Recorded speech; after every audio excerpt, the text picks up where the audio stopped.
Bismillah. Qala Rasulullah sallallahu alaihi wasallam, man sama Ramadan thumma atba'ahu sita min Shawwal kana kasiyam ad-dahr. Muhammad sallallahu alaihi wasallam anasema, yeyote atakayefunga mwezi mtukufu wa Ramadhani akahitimisha kisha akafuatiza siku sita katika mwezi wa Shawwal, basi itakuwa ni sawasawa na amefunga mwaka mzima. Namna ya kufuatiza, unaweza ukamaliza tu Ramadhani ukasherehekea Eid, kesho yake ukaanza kufunga siku zako sita kwa kufuatiza.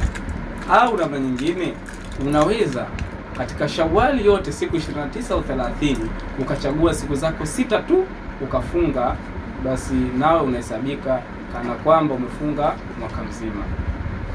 Vile vile unaweza kama ulikuwa na deni ya Ramadhani, unaweza ukalipa deni then ukachagua siku sita ukafunga baada ya kumaliza deni lako.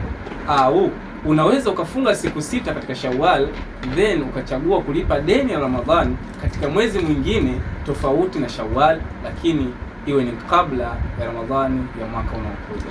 Ndugu zanguni katika imani, ningependa kuwahusia na kwanza kuihusia nafsi yangu kunako kujikita na kufuata sunna hii ya Mtume Muhammad sallallahu alaihi wasallam.